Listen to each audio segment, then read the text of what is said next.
Izay ny amin'ny vaoviny fa nanomboka ny 9 novambra lasa teo no niverina ny fampianarana teny anivon'ny sekoly ambaratonga fototra sy ny ambaratonga faharoa ho an'ny eny anivon'ny anjerimanontolo sy ny fampianarana ambony kosa indray dia tsy mbola voafaritra ny iverena ny fampianarana. Ny alakamisy ho avy izao dia ivory araka amin'ny ministera ny fampianarana ambony sy ny fikarohana siantifika ireo filoha sy rektoran'ireo sekoly ambony sy fitoeram-pikarohana samihafa.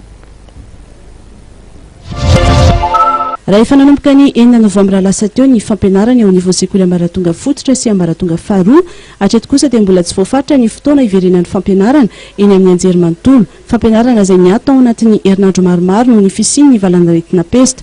Nambarany teo anivon'ny ministeran'ny fahasalamam-bahoaka kosa fa efa miaina ny isan'ny toerana mbola misy ny trangana pesta. Raha distrika 450 no nisian'izany ny volana aogositra 17 dia 13 zany sisa araka ny fanambarana farany navoaka ny teo anivon'ny ministeran'ny fahasalamana. Manoloana ny fiatsaran'ny tranga mikasika ny valan'aretina pesta, nanapa-kevitra ny amora ireo filoha sy rektora ny sekoly ambony sy fitoeram-pikarohana samihafa fantatra amin'ny hoe COPRIES ny ministera ny fampianarana ambony sy fikarohana siantifika fivoriana tsara-potoana io tanterahana io satria efa vita avokoa ny fivoriana ra-potoana roa izay tontosaina isan-taona. Tafiditra amin'ny lahadinika amin'izany ny momba ny famerenana ny fampianarana eny anivon'ireo université.